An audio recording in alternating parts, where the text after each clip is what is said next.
Good evening and welcome to our Connect at 7, Sunday, 25th of July. Where is this year gone? Or is going, I should say. I'm recording this on must be one of the hottest days of the year, and I want to tell you a story to start off with. Share this story with you. And it might seem strange because it's a story about penguins and icebergs. But that might help to cool us off. So, these penguins and the icebergs. Once upon a time, a colony of penguins was living in the frozen Antarctic on an iceberg. Now, this iceberg had been there many, many years. It was surrounded by rich seafood. On its surface, the walls of eternal snow that gave the penguins shelter from dreadful storms. Now, as far back as they could remember, the penguins had always lived on this iceberg. This is our home, they would tell you, and this will always be our home. It was a dangerous world, and they learnt to depend on each other. They behaved like a big family, which of course can be good, but sometimes wasn't so good. And then one day, one particular penguin, let's call him Fred, noticed things were not quite the same. Now, Fred was very different from most of the other penguins. He was unusually curious and very observant. Fred fished less and studied the iceberg and the sea more. Some might have thought him odd, but he was only trying to do what he thought was right. So, Fred gathered lots and lots of observations, and the information that he gathered together was quite disturbing. Fred had noticed that tiny cracks were appearing unusually below the surface of the iceberg. He didn't panic easily, but the more he studied, the more alarmed he became. So what was he to do? Well, he decided to take it to some others to share with them. He took it to the elders. But he was aware that the last person who took an unusual idea to them was brushed aside and sort of left out in the cold. So Fred got another young leader involved and shared his observations with her. He also took her down below the iceberg to show her these new cracks. And the two of them went to the council and presented their findings and their concerns. But, as they feared, it was made clear that the council did not like being told, and they saw it as their job to be telling others what to do. But Fred persisted and demonstrated what could possibly happen if this continued to the iceberg. And eventually he persuaded the others that there was an issue. The other birds were stunned, even those who normally responded to anything by saying, well, yes, but. The complacent sense that was all, it was just fine, thank you, began to drain away. So, it was decided that some brave scouts would be sent out to explore other possible icebergs to live on. Now, this was a very dangerous task because predators, gulls and seals, etc., could easily attack them.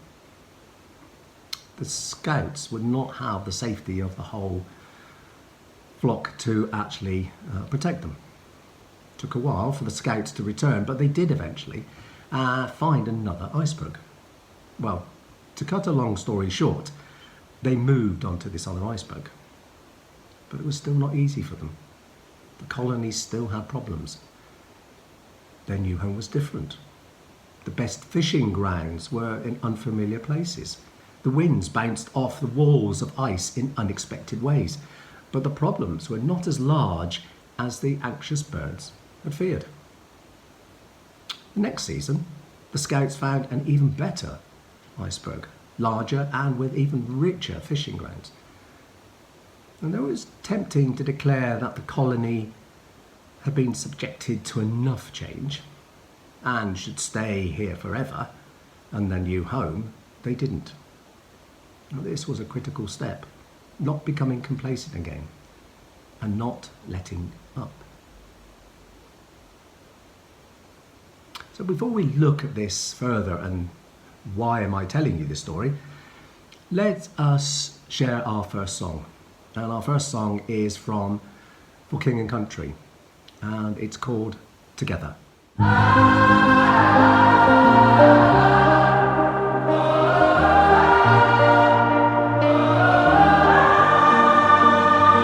This is for the busted hearts. This is for the question marks. This is for the outcast soul, lost control, no one knows. Sing it for the can't go back. Sing it for the broken parts. Sing it for the just found out life is now upside down. If you're looking for hope tonight, raise your hand. If you feel alone and don't understand, if you're fighting the fight of your life, then stand. We're gonna make it through this hand in hand. And if we fall, we will fall together. Together. This is for the second chance. This is for the new romance. Singing for the left in vain. Overcame, it's not too late. If you're looking for hope tonight, raise your hand. If you feel alone and don't understand, if you're fighting the fight of your life, then stand. We're gonna make it through this hand in hand. And if we fall, we will fall together. Together. When we rise, we will rise together. Together.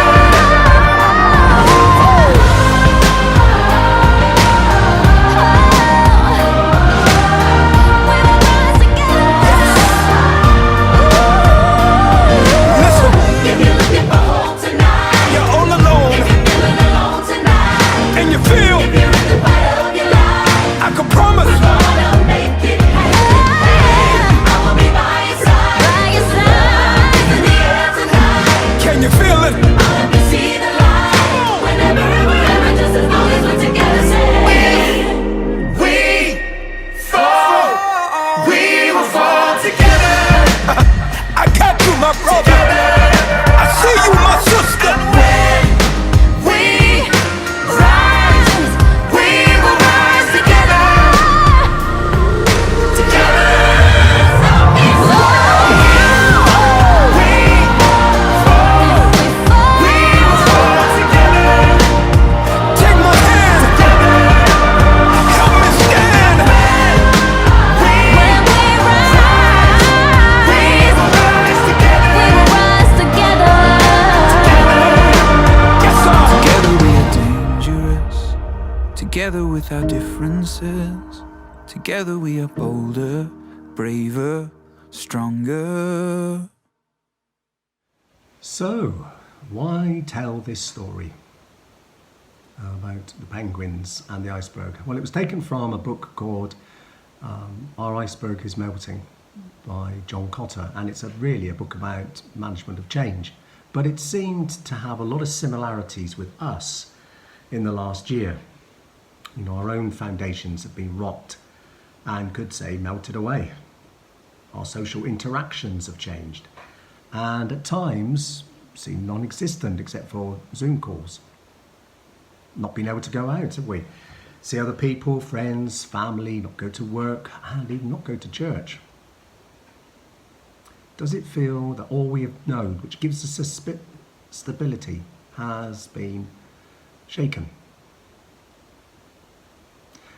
Well, this week as well, we've seen a significant change in the restrictions and the laws around what we can or cannot do due to COVID. For some, this is felt unsettling. We've got used to wearing masks and distancing and meeting in small groups and not singing in church. Our foundations of the last 18 months are also being changed and perhaps shaken. People are nervous, worried, perhaps in some cases scared. To others, that sense of freedom will be received well. For some, the relaxation of the COVID restrictions will be greeted with wild abandonment. Well, there's been a lot of discussion in the church about changes. Some would like to get back as quickly as possible to the church as it was in 2019 and before. Our old iceberg. Can we go back? Or have the circumstances meant that significant parts have melted away? Others might feel that the newish iceberg of the last 18 months is right to continue. Online services have proved popular throughout the country. And for some, it's been welcome that the flexibility of Sunday mornings have meant quite a significant change for them. And some wouldn't be reluctant to go back to the old patterns. Others see a future shaped and reshaped by these things. Perhaps to be a new church on a different iceberg that speaks to the world around us in a new contemporary way. But wherever you are and whatever happens, one thing is inevitable, isn't it? And that is change. The experience of the last 18 months have changed us and the world around us. So the question is then, how are we going to navigate that change? We all know that change in itself can be quite disconcerting. And as we heard in our story right at the beginning, things were happening around people and they didn't want things to change. They didn't want their stability that they were used to change in any way. There were a few, though, that saw different signs. Something was happening. And it was something that needed to be addressed in some way. Well as that effects of COVID, there's been other major changes that's been happening around us. We are getting used to the change of Brexit, and we will continue to work through the ramifications of this for some time. The Church of England has seen lots of change. It set out a new 2020s vision, being bolder, simpler, humbler. What will be the impact of this change? The Church of England is also asking all its churches to look at living in love and faith. How questions about identity, sexuality, relationships and marriage fit within the bigger picture of the good news of Jesus Christ. So what does it mean to live in love and faith together as a church? For the last couple of years, another initiative has been the Growing Faith Adventure, which is a call to renew hearts and minds so it becomes second nature to include and value children, young people and households in every aspect of church life. All these involve change. They involve discussion, differences of opinion, challenge, questioning, and probably some disagreement. We've seen over the last few weeks how differences of opinion, strongly held views, have led to harm and division in the world around us. The fallout over England's European Championship final and those missed penalties has caused much hurt. The way people will interpret and use the freedom and the changes of the COVID restrictions will probably cause some division and maybe some hurt. But what are we to do in the church? There's one passage that keeps coming back to me. It was a passage that was in a service a few years ago. And it's about being that city on the hill. It's Matthew 5, verses 14 to 16. You are a light to the world. A city on a hill cannot be hidden, nor does anyone light a lamp and put it under a basket, but on the lampstand, and it gives light to all who are in the house. Let your light shine before men in such a way that they may see your good works and glorify your Father who is in heaven. There's a lot of dissension, strife, disagreements that end in hurt in the society at large. There will inevitably be some disagreements over the next few years. But it would be seen that if we are to be lights to the world and to be that city on the hill that cannot be hidden, that we need to develop that art of disagreeing gracefully, be an example to those around us. You know, the world around us has criticised the church in general, that we're constantly arguing about women clergy, gender, worship styles, types of music. Another passage in Philippians chapter 2 verses 3 to 4 says, "Do nothing from rivalry or conceit, but in humility count others more significant than yourselves. Let each of you look not only to his own interests, but also to the interests of others." In thinking about this service, I'll connect at 7, I came across something written by somebody called Peter Corey, where he suggests certain steps in disagreeing gracefully. It starts with, be happy with disagreement, something we sometimes shy away from. Disagreement can be productive if we handle it carefully. Disagree in the right context. Listen before you disagree. Make sure you listen and ask questions that clarify the position. He also suggests a framework to actually help put the disagreement into place. Pause. Respect. Express without keep saying but, and pause again. So, can we be that city on the hill that models disagreeing gracefully? Can we be that example to the world around us? We're going to now share in another song. It's another song by Casting Crowns, and it's actually called City on the Hill. Let's share in that now.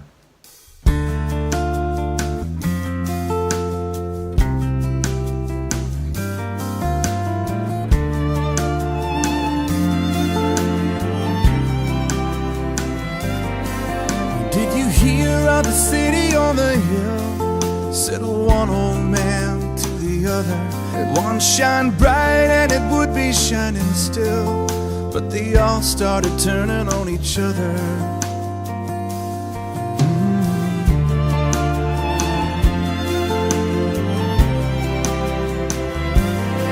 You see, the poets thought the dancers were shallow, and the soldiers thought the poets were weak. And the elders saw the young ones as foolish, and the rich man never heard the poor man speak. And one by one they ran away, with their made-up minds to leave it all behind.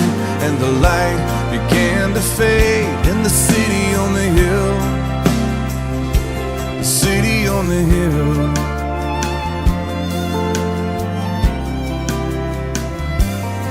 Each one thought that they knew better, but they were different by design. Instead of standing strong together, they let their differences divide. And one by one they ran away, with their made-up minds to leave it all behind. And the light began to fade in the city on the hill, the city on the hill. And the world is searching still.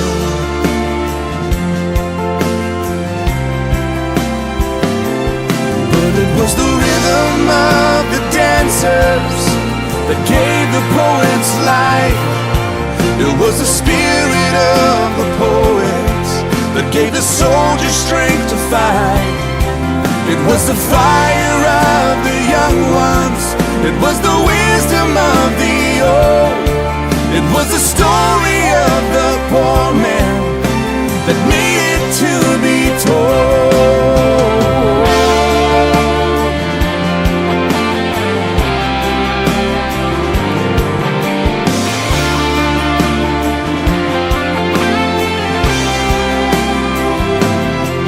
It is the rhythm of the dancers that gives the poets life. It is the spirit of the poets that gives a soldier strength to fight. It is the fire of the young ones. It is the wisdom of the old. It is the story of the poor man that's needing to be told.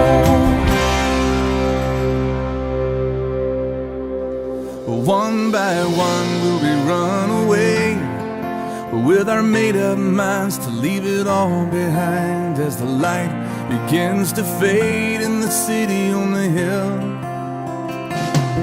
One by one will we run away with our made-up minds to leave it all behind as the light begins to fade in the city on the hill. The city on the hill.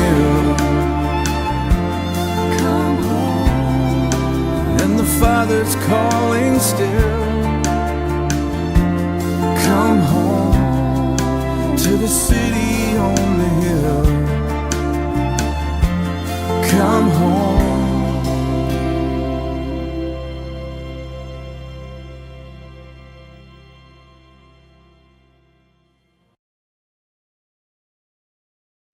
And as we come to the end of our Connected 7 this evening, let's just take a moment of prayer and reflection.